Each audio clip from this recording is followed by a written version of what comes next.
for people. So that's why you have not had a lot of podcasts over the last few weeks. We are now into September. I have just nailed a bunch of them in recording, so you'll get a few more, and we're back consistent. Yay! So apologies for that. Hopefully your patience isn't being stretched too much, and hopefully uh, this bonus and a few of the other calls that will come through and interviews I've done will make up for it. Um, what I've got for you at the moment, just wanted to let you know, is on my brain's going. I think it's the 7th of November.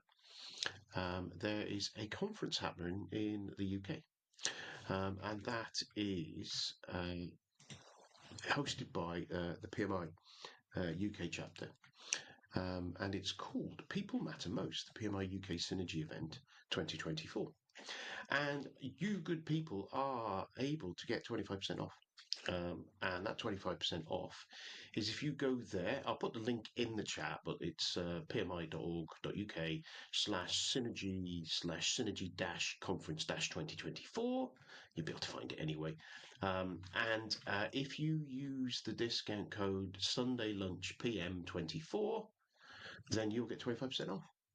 So hopefully that will be of benefit. I went to one of the Synergy conferences last month, I think it was 2019, and I thought it was brilliant. They had a really good lineup. This time they've got a really good lineup. And we've talked, I'm sure you've heard me talk about the fact that I think projects get delivered by people. We all know that it's all communication, and therefore this whole thing, people matter most.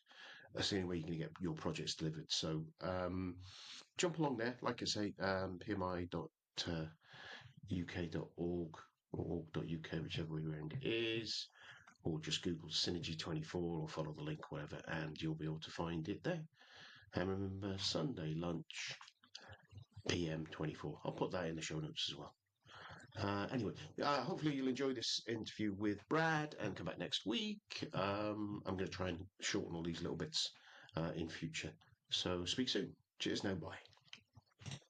Yeah, it's a good way of that visualization because it does stick easier than and just say I still remember when I did Myers-Briggs, and I must have done that back in 1990, somewhere between 94 and 2000. So I remember probably at the early end of that. And I remember I came out as a plant and something else. So immediately I used to remember it. I don't know. I remember the plant one because I knew, and I know I wasn't a complete finisher. Was the one I definitely know I wasn't. And whilst they were quite good, as you say, there's quite a lot of information and quite a lot of different ones in there. So whilst quite useful and it does help you to start thinking about it. It's quite hard to visualize those characters, and whereas I think the way you're talking about it's really cool. Yeah. How do you work out which one you are? How do you work out yourself? How do you do it? Yeah.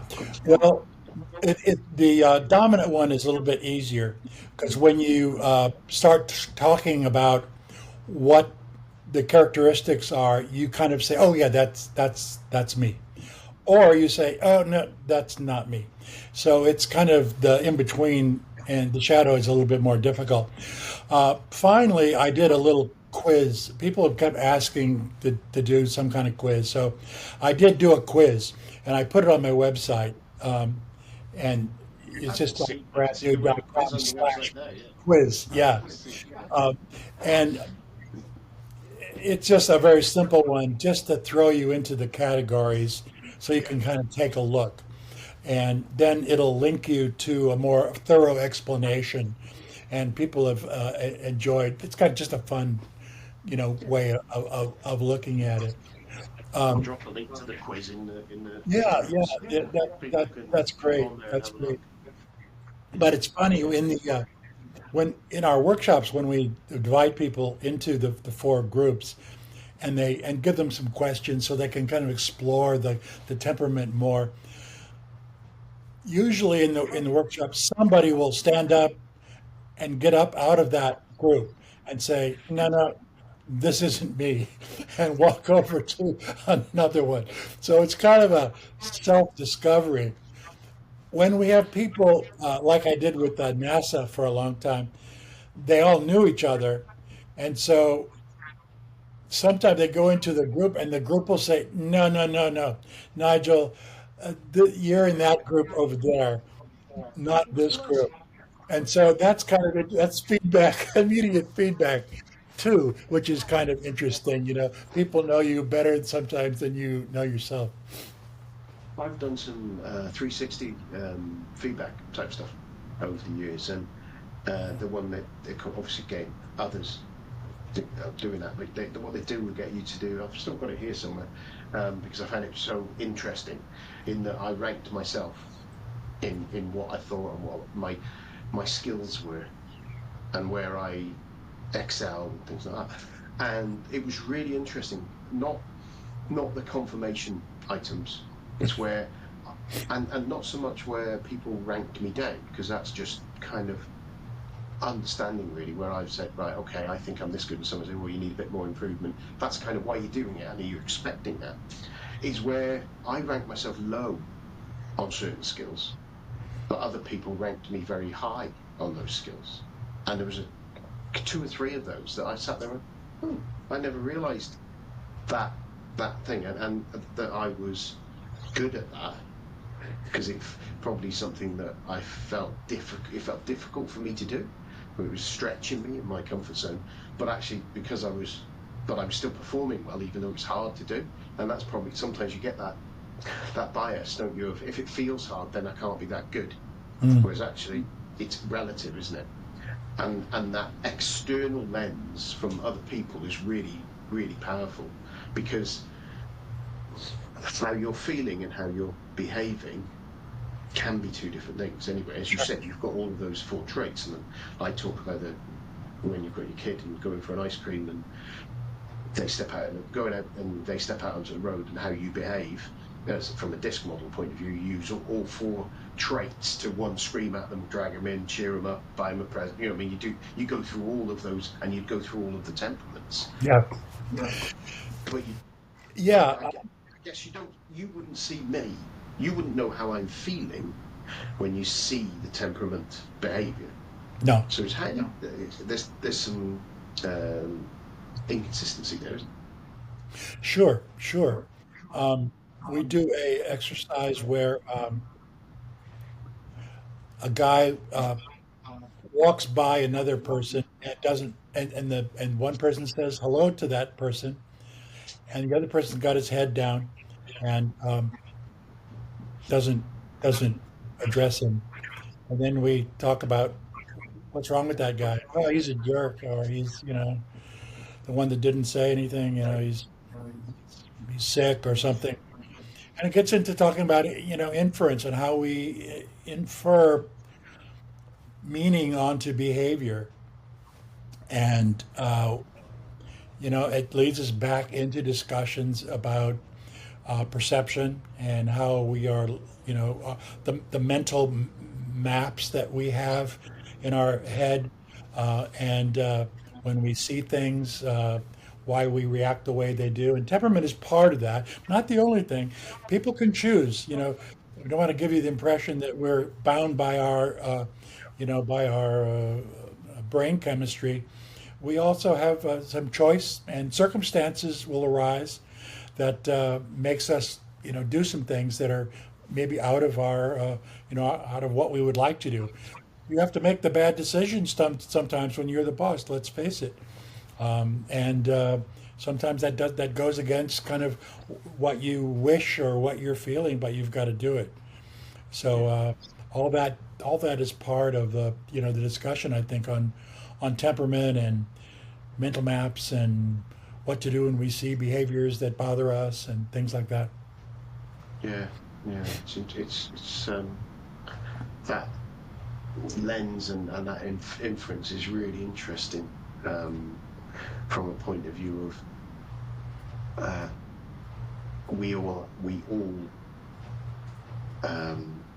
it isn't exact what happens, the behaviors we see. There's this kind of the way the person's feeling, the way they behave, the actions they take, the behaviors they take, the way that we see those behaviors, the interpretation that we have from our conditioning, from our life, and then are feeling at that time, if we're feeling particularly raw or particularly exposed or something like that. So you've got, from what the actual intent is, you've got 4 or 5 different lenses before you end up in your brain making a decision. But then you also, somehow you need to get the react and respond triggers to go, hang on a minute, remember those lenses. I've had conversations with team members, with my kids, around text messages, with the way that people are behaving, and the fact that you haven't putting yourself in someone else's shoes is quite key, because then you've got to step. Well, how many steps have I got to take? You've got quite a few steps to take sometimes. You do, and I know what we try to do in our workshops is to slow things down and start to look at each of those. But in reality, sometimes you make that quick decision and you just go with it. And sometimes, circumstances dictate what you do. And, in 2020 hindsight, after to think about what you should have done, we all regret decisions that we've made, at times, and no different when you're the boss or you're a project manager and you've got a bunch of people doing different aspects of the project that have to be all put back together.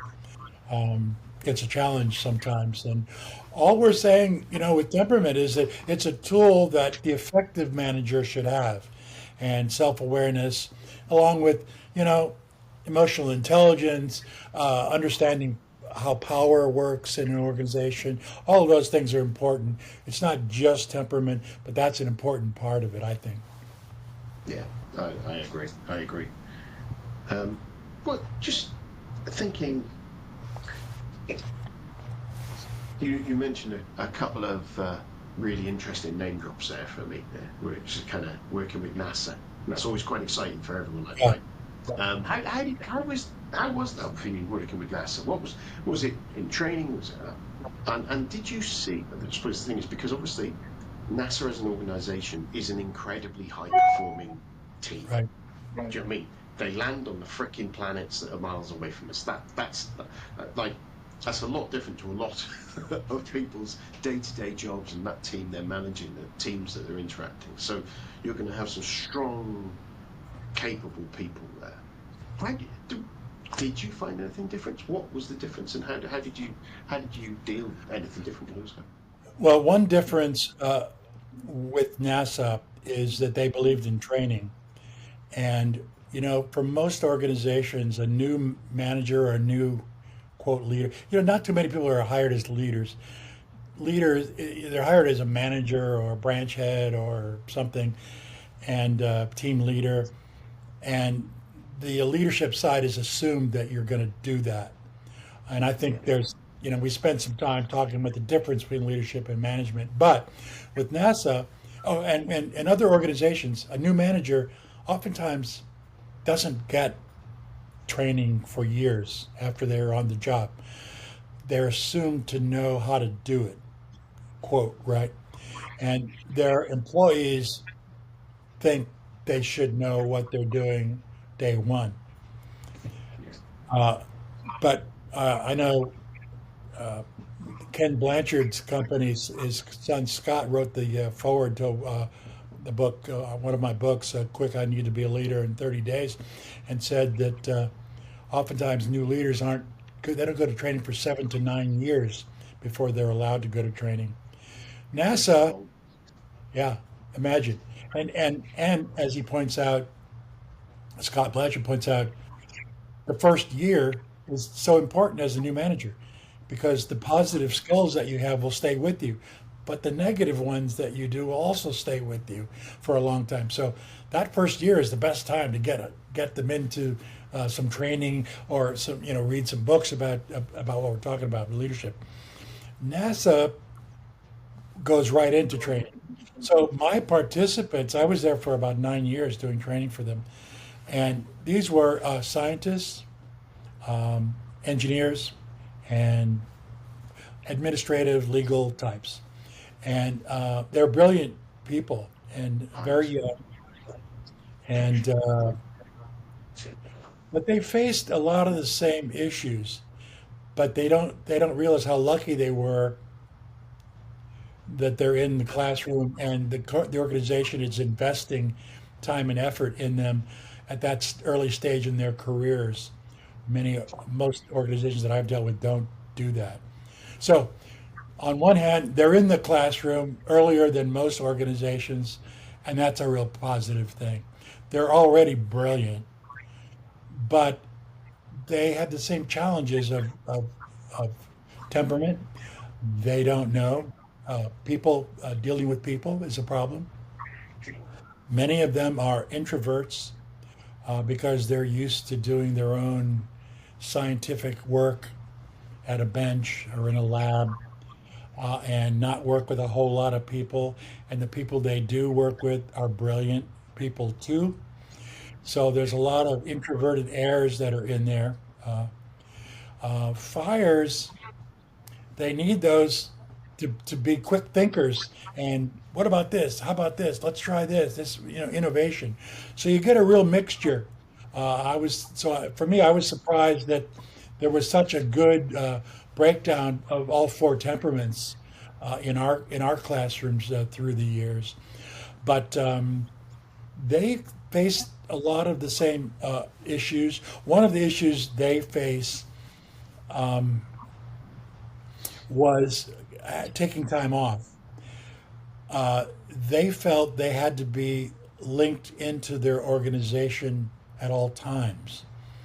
So we would have their supervisors come in to do a discussion or something, and it's the work life balance is a big issue with them, Yeah. where they're so involved with work and their careers that if they take time off, they feel they're losing out. They're losing their connections. They're losing their place in the promotional Yeah. lineup or something. So it's hard for them to take time off and relax, even though their bosses will come in and tell them, "Yeah, turn your phones off, take a good vacation, relax." They don't do it. They're linked back to their organization on their phones all the time. We couldn't.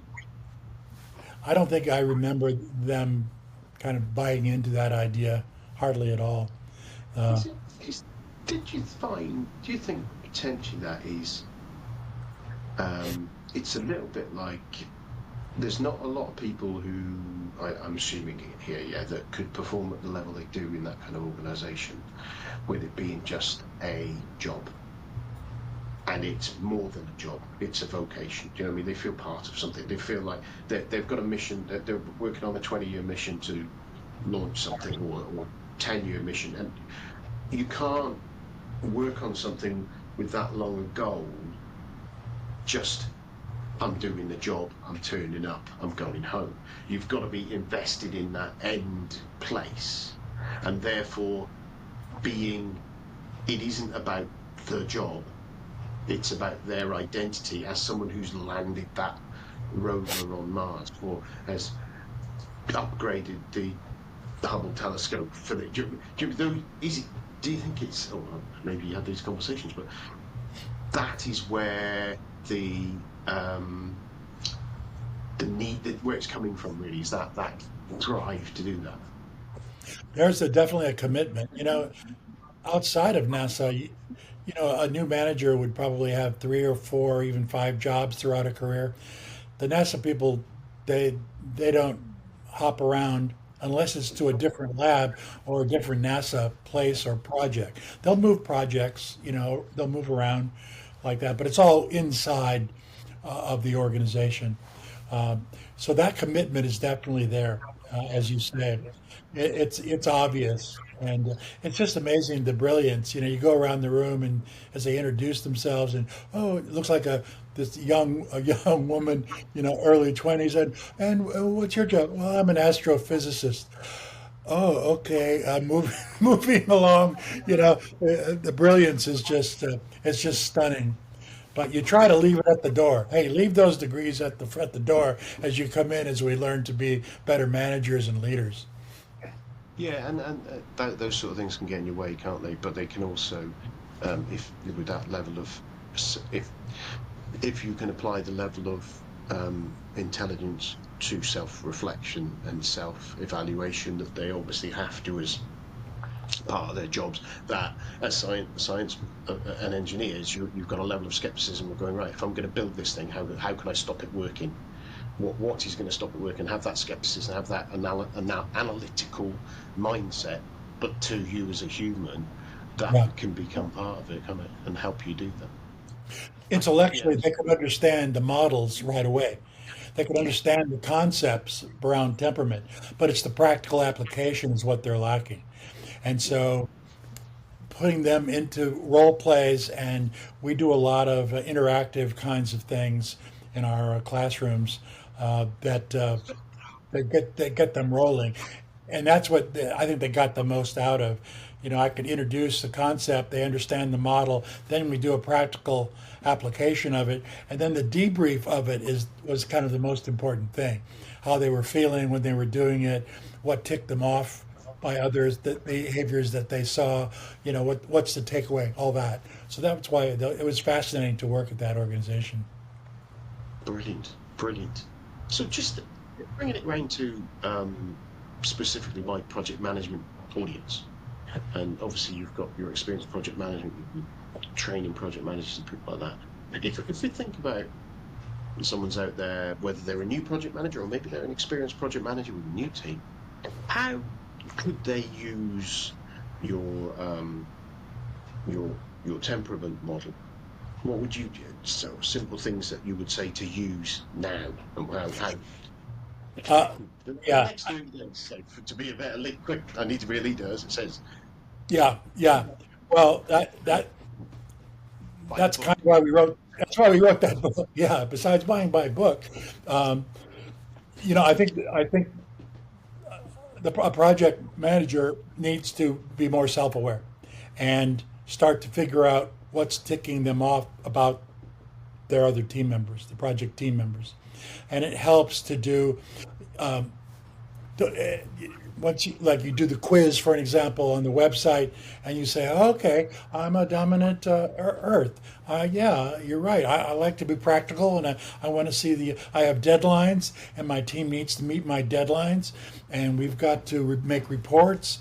And gee, my this guy I think is a fire because he hates to write reports. He doesn't do a good job. I got to correct them when they come in. And it's like, you know, maybe I need to not have that person write that report. Maybe I could share that. I could maybe rearrange my work plan a little bit to take advantage of what I'm seeing in the behaviors of my team.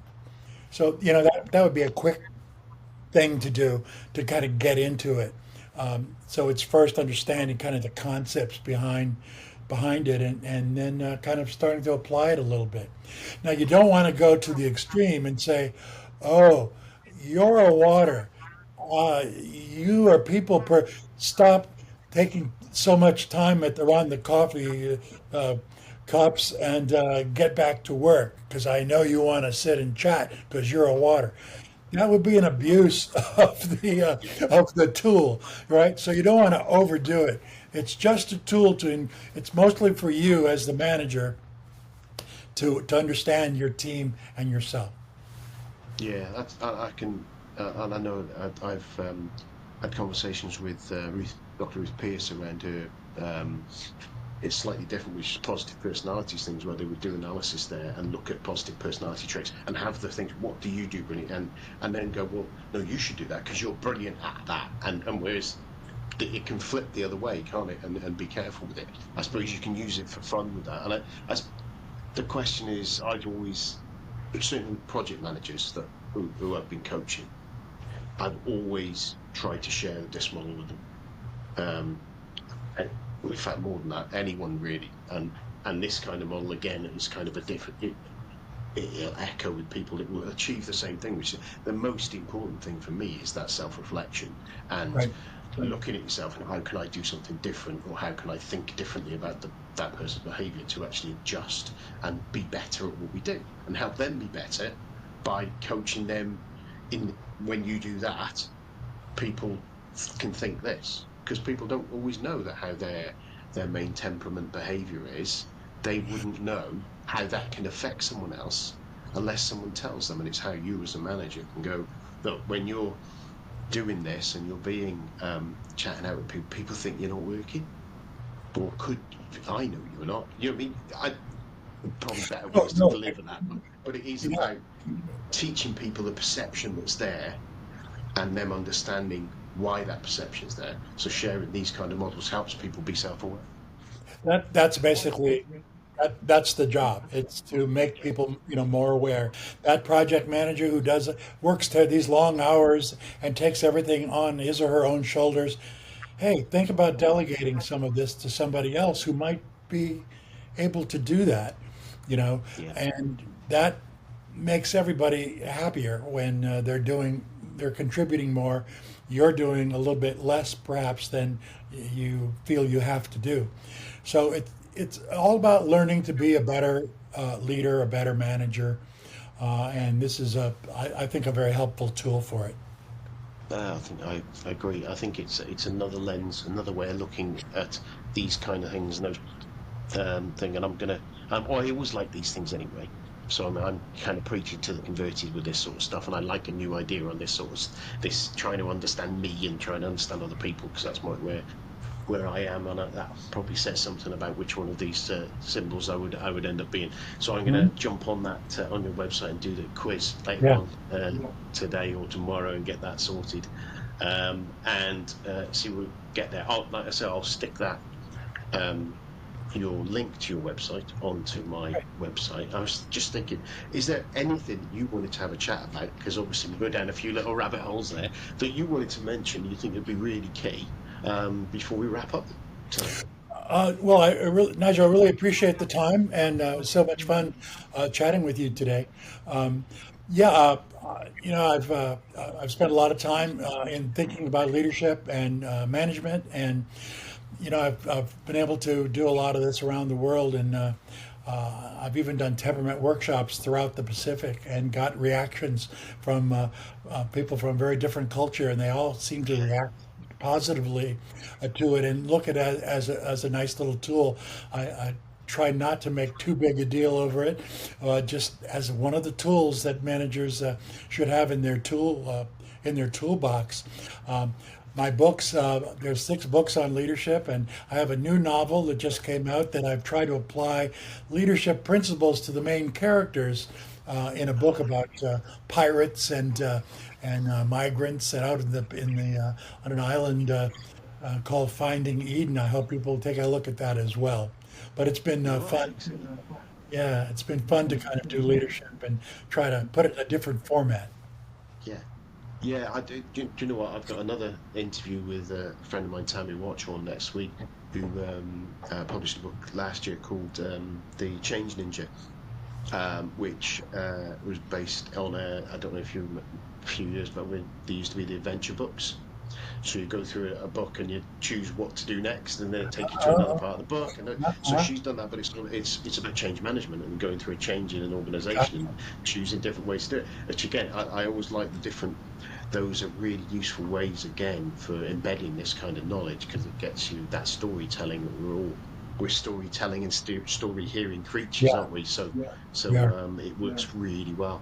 So that's brilliant. So what I will do is braddude.com, which is dead easy for anyone to list to remember there. But I will put the link in the show notes for the quiz and stuff like that.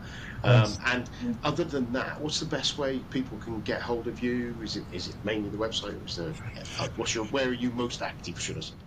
Yeah, I would say the website. We've got linkages. We've got podcasts. We've done talking about different elements of leadership, and especially with temperament. But the braddude.com is the easiest way to get a hold of me. Brilliant.